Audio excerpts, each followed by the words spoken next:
Hi there. So here we go. We're going to talk about the real number system a little bit. If you remember, all numbers that you know or have ever seen are real, so always remember that.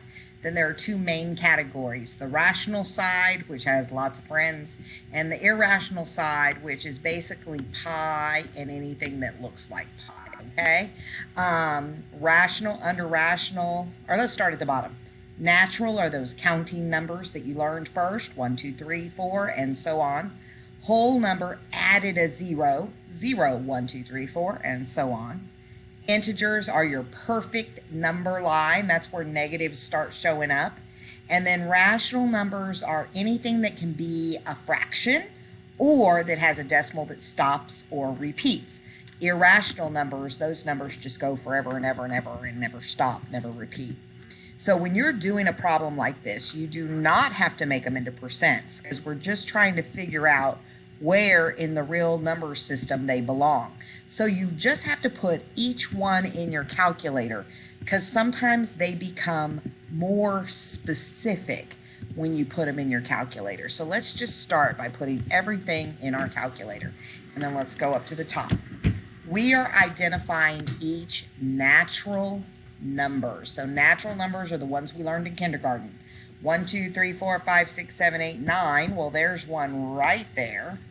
That's definitely a natural number. Then 0. We did not learn about 0 until we got to whole numbers, so that is not a natural number. The next one has a fraction in it. Fractions come up here with rational. We did not learn fractions in kindergarten. If you did, you're much more intelligent than I am. So nope, that one's not it. Negative 13. Where did the negatives first start showing up? Integers on your perfect number line. So that's not a natural number either. Then 2 divided by 7, that is rational just because it is a fraction. You may not know it, but that's going to repeat. 2, 8, 5, 7, 1, 4. 2, 8, 5, 7, 1, 4. 2, 8, 5, 7, 1, 4. So that is rational. And then 6.0. You can get rid of that 0 because it doesn't have any value. And it is a 6. 1, 2, 3, 4, 5, 6. So that is definitely a natural number. All right, that's how you do that. Let's go to the next one.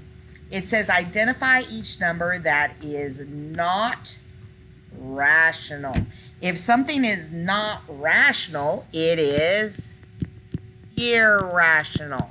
So you're looking for irrational numbers. So the first thing I'm going to do is I'm going to clear my calculator and I'm going to type in the king of irrational numbers, pi.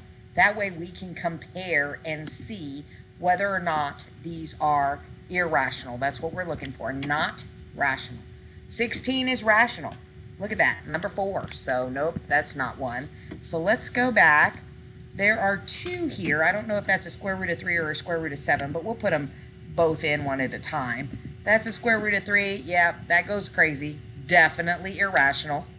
Okay, and let's try the 7 just in case that was one. Yep, that's irrational. So we're going to circle those. All right, let's try 15. You ready? Oh yeah, that's crazy. That's irrational. And then let's try the square root of 6. Yep, that one's irrational too. Let's put that one in. And then we're going to try the square root of 11. Oh yeah, there's another one. Seems like we've got a lot, don't we? And let's try the 5. Oh, definitely irrational. And let's try the square root of 9. Think we've got another one? Nope. That's a number 3. That is a rational number. So that is not what we want. So we're going to mark that one out. And then we've got a 1. Oh, nope. That one's not it is rational. It's not irrational. All right. So when you're looking for not rational, that means you want irrational, which means it's going to look like pi. All right? And that's all for that one. Let's go on to our next video.